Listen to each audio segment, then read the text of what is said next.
KAZAM are still a relatively unknown brand in the smartphone market, despite being on the scene for 18 months now.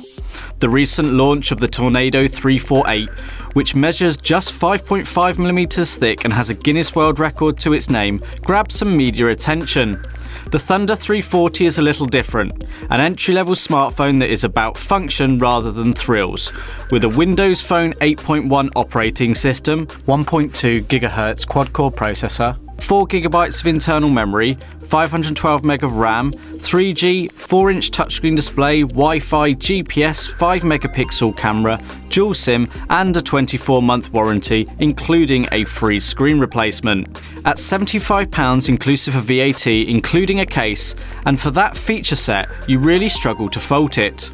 Sub £100 is a very competitive market, but to get Windows Phone, dual SIM functionality and a 24-month warranty, it is quite simply superb.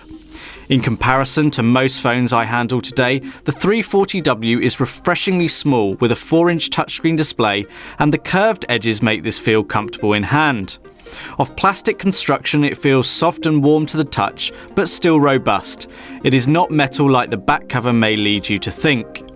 At 135 grams, it's not all that heavy, but at 11.95mm, it is quite thick. The 340 does not look as sleek as the more premium handsets. In fact, the Thunder is only fractionally smaller in width and height than the Sony Xperia Z3 Compact, which has a 4.6-inch screen and a lot more high-end specs. The Sony is also much thinner, but possibly it's not fair to compare when there are about 300 English pounds between them. With a 480 by 800 resolution, this results in a 233 ppi on a 4-inch LCD display. The display is functional and perfectly fine for viewing web pages, responding to emails and similar tasks. Unfortunately, the screen is a fingerprint magnet and not all that resistive to scratches. I should too mention that being a KAZAM handset, on top of the 2-year warranty you get a free screen replacement should you damage it within the first year. Running Windows Phone 8.1, it has quite a few features packed into it. The main home screen is a hive of information. A new wider tile setup, you can get a lot of information on the screen and the tiles can easily be resized. Change the colour and theme of the main Windows interface and set up an image as your wallpaper. It perhaps does not conform to the background as you would expect. Certain tiles become transparent, so you see parts of it, not all. Sign in with a Microsoft Live account and your contacts, calendar and emails will all sync to the handset if you choose. Within the programs menu you have useful things like alarms, calculators, a data monitor, Facebook, FM radio, Office, OneDrive, OneNote, music, games and much more. There is too the inclusion of Here Drive, Here Maps and Here Transit, which enhance your navigation experience. Another couple of value-added extras include the News, Money and Podcast app, as well as DataSense that monitors the level of traffic both through Wi-Fi and a mobile data plan. Windows Phone offers some great reasons to switch from other platforms and perhaps has a bigger appeal for those who work in organisations that work with Windows systems and Office 365, all of which can be handled on the KAZAM. Recent additions to the store such as Dropbox are great to see and shows app developers are beginning to take more seriously the need to develop for more platforms. Whilst at any screen you can slide down from the top to get a notification panel which has quick access to key settings such as the ability to switch on and off Bluetooth, Wi-Fi, flight mode, rotation lock and more. It's here too that email notifications, text messages and missed calls will show too. Press the search button and you're launched into Cortana, Microsoft's intelligent assistant, or in other words their equivalent to Apple's Siri. Feeling a little more natural than Siri, you can ask Cortana questions by voice or by typing. She can set alarms, ring people, send a message, create a reminder and more.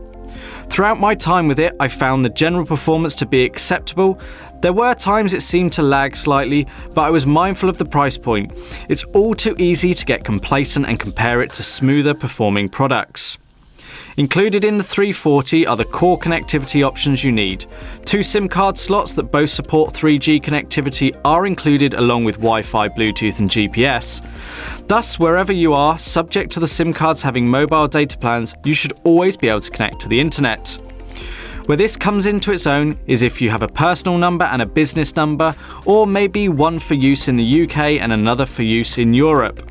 Within the settings, you can select which SIM you want to act as the primary for internet connectivity. Should that SIM not have a connection, you will have to manually switch to the other. Because there are 2 SIM cards in the phone, there is a bit of a confusing setup in the way in which you use them.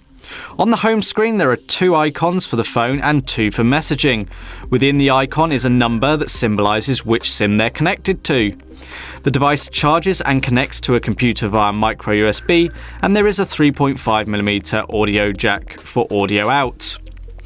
Often in cost-effective handsets, one of the first things to be sacrificed is the speaker, but in the 340W it's not all that bad. It could be better, I'm not going to lie to you, but it packs a punch and is louder than I expected. It lacks a little in the mid-tones, but is most certainly capable and passable. With a rear-facing 5-megapixel camera and front-facing VGA camera, you can take stills and videos, as well as partake in video calls with friends, family and colleagues. Whilst capturing stills, there is no physical camera shutter button, so you do have to touch the screen, but the compact size makes this a little easier, even if you're holding it in just one hand. You can set the flash to on, off or auto, and there are various scene modes. You can also control the ISO, exposure and white balance. When recording video, you can record to a maximum resolution of 800 by 480. You do too have the option of a video light and white balance when recording video. There are no options to capture stills when shooting video or pause video recording. Disappointingly, the camera is fixed focus and there is no zoom, but for this price it's understandable. It is here where the lower resolution screen goes in favour of the KAZAM because it draws less power, and this results in a battery life of about a day from the 1500 mAh battery. The second SIM does inevitably have an impact.